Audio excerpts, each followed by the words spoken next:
जय हिंद भाइयों। समाजवादी पार्टी के 10 धुरंधर तैयार हैं भारतीय जनता पार्टी को उन्हीं के गढ़ में हराने के लिए। कल 7 मई है, कल वोटिंग होनी है।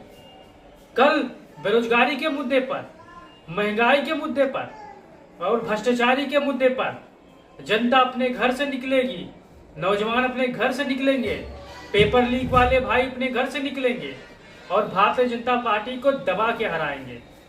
10 लोकसभा क्षेत्रों के बारे में जानेंगे आज कि कौन सा प्रत्याशी कहां पर चुनाव लड़ रहा है और कौन सा प्रत्याशी, चाहे भारतीय जनता पार्टी का हो, चाहे समाजवादी पार्टी का हो, चाहे बसपा का हो, कौन कौन आमने सामने है। साथ चलिए शुरू करते हैं। आप आज इस वीडियो पर पहली बार आए हैं तो चैनल को सब्सक्राइब करके बेल आइकन को दबा लीजिए। आप यहां पर देख सकते हैं उन लोकसभा प्रत्याशियों का पहला नाम। मैनपुरी से शुरुआत करते हैं। डिंपल यादव समाजवादी पार्टी की प्रत्याशी हैं। भारतीय जनता पार्टी के प्रत्याशी हैं जयवीर सिंह और शिव प्रसाद यादव बहुजन समाज पार्टी के प्रत्याशी हैं। यहां पर 2 प्रत्याशी सिर्फ पहले और दूसरे नंबर पर आने के लिए लड़ रहे हैं। बाकी पहले नंबर पर डिंपल यादव हमेशा थी, हैं और रहेंगी भविष्य में साथियों, क्योंकि यहां का चुनाव भारतीय जनता पार्टी के चंद लफंगों ने कल या परसों शाम में, जब अखिलेश यादव की सभा हो रही थी, अखिलेश यादव का रोड शो हो रहा था, तो वहां पर यादव समाज के लोगों ने, यादव समाज के लोगों को ऐसे ऐसे शब्दों के साथ नवाजा है, ऐसी ऐसी गालियां दी हैं कि हम लोग यहां पर कह नहीं सकते साथियों। डिंपल यादव को ऐसी ऐसी गालियां दी गई है उन लफंगों द्वारा कि अब चुनाव एक तरफा और हो गया है। हो सकता है डिंपल यादव यहां 4 लाख वोट से चुनाव जीत जाए। भारतीय जनता पार्टी के प्रत्याशी और बहुजन समाज पार्टी के प्रत्याशी क्या कर रहे हैं आप सभी को पता है। बहुजन समाज पार्टी के प्रत्याशी शिव प्रसाद यादव हैं। आप जानते हैं अगर जमानत भी बचा ले जाए 10-5 वोट पाके तो बड़ी बात है साथियों, क्योंकि जहां जहां भाजपा कमजोर पड़ती है वहां वहां से पीछे बैकअप में बहुजन समाज पार्टी खड़ी होती है। आपको समझना होगा साथियों। तो आप इन तीनों के चेहरे देख सकते हैं। डिंपल यादव जी समाजवादी पार्टी से चुनाव लड़ रही है। जयवीर सिंह भारतीय जनता पार्टी के जो मौजूदा मंत्री हैं वो भी पर्चा भर के चुनाव अपनी राजनीतिक हैसियत आजमा रहे हैं। फिर बसपा से शिव प्रसाद यादव समाज का वोट काटने में के लिए आए हैं, लेकिन दाल नहीं गलेगा भाइयों। फिर दूसरे नंबर पर आता है संभल लोकसभा का। आप यहाँ पर प्रत्याशियों के नाम देख सकते हैं, चेहरे देख सकते हैं। समाजवादी पार्टी के सबसे युवा प्रत्याशी हैं जियाउर रहमान बर्क, जो कि शानदार हैं, जानदार हैं और मजबूती के साथ संभल लोकसभा में डटे हुए हैं, भिड़े हुए हैं। फिर नाम आता है परमेश्वर लाल सैनी का, बीजेपी से उम्मीदवार हैं। ये भी अपना जीत का दावा कर रहे हैं, लेकिन वहीं पर बहुजन समाज पार्टी ने एक अलग से मुस्लिम प्रत्याशी को खड़ा कर दिया है अंदर से भारतीय जनता पार्टी की मदद करने के लिए। नाम है शौकत अली, बीएसपी के उम्मीदवार हैं। मायावती जी ने अंतिम दिनों में यहाँ पर उम्मीदवार बदल दिया। बसपा को जो मदद चाहिए, भाजपा को जो मदद चाहिए थी, बसपा वो कर रही है। तो जियाउर रहमान बर्क काफी मजबूती के साथ चुनाव जीत रहे हैं। अगर बसपा यहां पर वोट काटने में कामयाब नहीं हुई तो आंकड़ा 2 लाख पार हो सकता है, क्योंकि यहां पर मुसलमान भाइयों की वोटों की संख्या सबसे ज्यादा है, यादव भाइयों की वोटों की संख्या ज्यादा है, पिछड़ा दलितों की संख्या यहां पर ज्यादा है। और बसपा की जो करतूत है वो सभी को पता है। बच्चा बच्चा जानता है गाँव का कि बसपा बहुजन समाज पार्टी किस लिए टिकट देती है और किनके इशारे पर टिकट देती है। तो यहां पर भी समाजवादी पार्टी के खाते में ये 2 सीट जाती हुई, मैनपुरी और संभल। फिर आता है एटा लोकसभा का। एटा लोकसभा से पूर्व मुख्यमंत्री कल्याण सिंह के परिवार से यहां पर चुनाव लड़ रहे हैं जयवीर सिंह उर्फ राजू भैया उनका नाम है। नाम लेने में कोई दिक्कत हो रही हो तो आप कोट कर दीजिएगा। समाजवादी पार्टी के प्रत्याशी हैं देवेश कुमार शाक्य, शिवपाल यादव के खेमे के हैं, बड़ी मजबूती के साथ ये चुनाव लड़ रहे हैं और जितने भी समाजवादी पार्टी के कार्यकर्ता हैं वो यहाँ पर लगे हुए हैं। बसपा के जो प्रत्याशी हैं मोहम्मद इरफान, वो भी जद्दोजहद कर रहे हैं वोट काटने के लिए। जहां जहां आपने बताया ना पहले वीडियो में कि जहां जहां भाजपा कमजोर होगी वहां वहां पर बसपा मदद करेगी साथियों, क्योंकि समाजवादियों से लड़ने की हैसियत भारतीय जनता पार्टी में सीधे नहीं है। इसलिए कभी अवैसी चचा को लाएंगे, तो कभी बहुजन समाजवादी पार्टी हाथी वालों का सहारा लेंगे। तो देवेश शाह की स्थिति बहुत बढ़िया है और इस बार ये हैट्रिक मारने के चक्कर में है, लेकिन भारतीय जनता पार्टी और जनता इनके साथ नहीं है साथियों।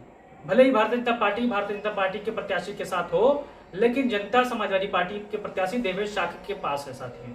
जनता उनको जिताने के लिए तैयार है। महंगाई बेरोजगारी पर चुनाव हो रही है, पहली बात आप नोट कर लीजिए। जब कल आप वोट देने जाएंगे तो आप में अपने घर का रखा सिलेंडर का बाटला, दूध, चीनी, आटा, दाल, चावल सबके भाव अपने जहन में बैठाकर तब जाइएगा। ये मैं नहीं कह रहा हूँ, प्रधानमंत्री मोदी जी 2014 में कहते थे साथियों। वही फार्मूलों को अपनाना है, फिर वोट देना है आपको कि महंगाई है कि नहीं है। फिर बरेली लोकसभा से मामला बड़ा दिलचस्प है, लड़ाई बड़ा कांटे की है। यहाँ पर दोनों में से कोई भी जीत सकता है, लेकिन भारतीय जनता पार्टी की जो कैंडिडेट है यहाँ पर पीछे होते नजर आ रहे हैं। समाजवादी पार्टी ने परवीर सिंह ऐरन को उम्मीदवार बना दिया है। बरेली लोकसभा से छत्रपाल गंगवार भाजपा के प्रत्याशी हैं और बहुजन समाज पार्टी का यहाँ पर पर्चा खारिज हो चुका है साथियों। तो यहाँ पर बहुजन समाज पार्टी लड़ाई में है ही नहीं।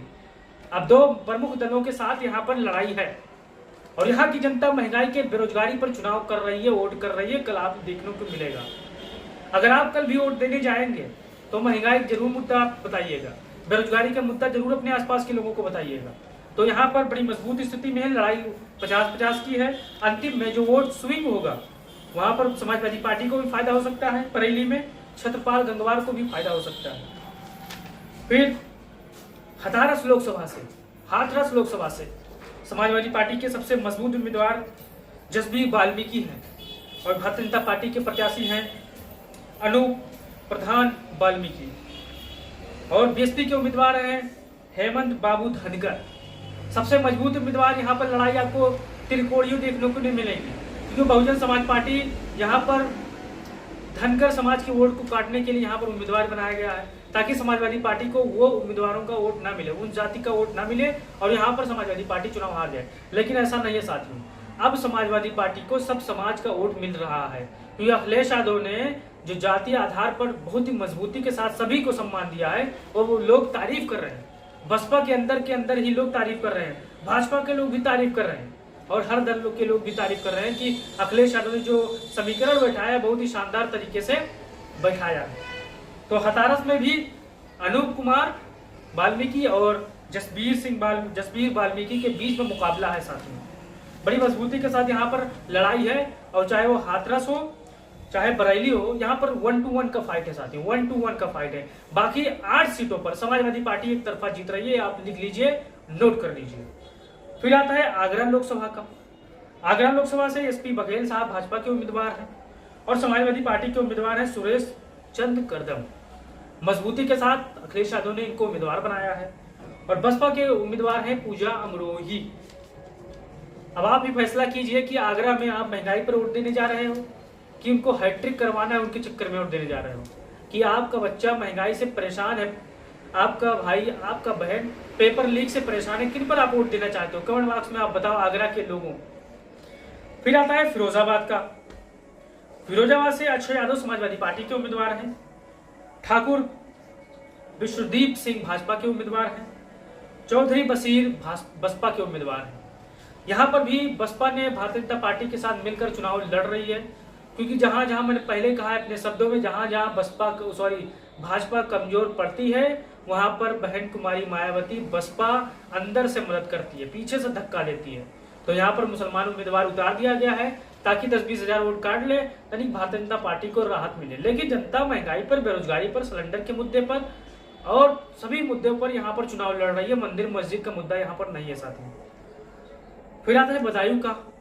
बदायूं से आदित्य यादव उम्मीदवार हैं समाजवादी पार्टी के और लोकसभा, और दुर्विजय साखे भाजपा के उम्मीदवार हैं और मुस्लिम खान साहब बीएसपी के उम्मीदवार हैं। यहाँ पर भी कॉम्बिनेशन बैठाया गया है, लेकिन बसपा का दाल यहाँ पर नहीं गलेगा। यहाँ पर भी सीट समाजवादी पार्टी, चाहे वो फिरोजाबाद हो चाहे बदायूं हो, चुनाव जीत लेगी आराम से।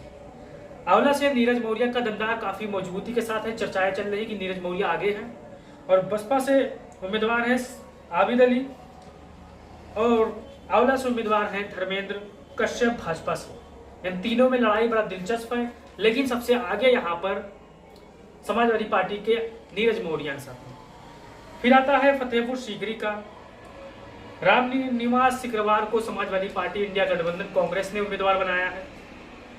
बीजेपी ने राजकुमार चाहर को उम्मीदवार बनाया है और रामनिवास शर्मा को बीएसपी ने उम्मीदवार बनाया है। अब ये तीनों उम्मीदवार में से सबसे मजबूत जो फौजी भाई के नाम से जाने जाते हैं रामनाथ सिकरवार। 10 सीटों में से 8 सीटें समाजवादी पार्टी बड़ी मजबूती के साथ चुनाव लड़ रही है। ये किसी से कोई भाई से छिपा नहीं है। आप जमीन पर काम कर रहे हैं। आप जो मैं बता रहा हूँ उस लोकसभा के लोगों से जाकर बात कीजिए, महंगाई के मुद्दे पर बात करिए, बेरोजगारी के मुद्दे पर बात करिए और उनसे फिर पूछिए कि आप किसको वोट देने जा रहे हैं, तो आप इंडिया गठबंधन के बारे में जरूर सुनेंगे साथियों। अगर आप भी महंगाई और बेरोजगारी से परेशान हो, जूझ रहे हो, तो इस चैनल को सब्सक्राइब कर लो और कल वोट देने जाने से पहले ये सोच लेना कि हमने परीक्षा का फॉर्म भरा था, गेहूं बेच के या धान बेच के या किसी तरह मैंने पैसे का जुगाड़ किया था, लेकिन जब परीक्षा फॉर्म भरा तो पेपर लीक हो गया।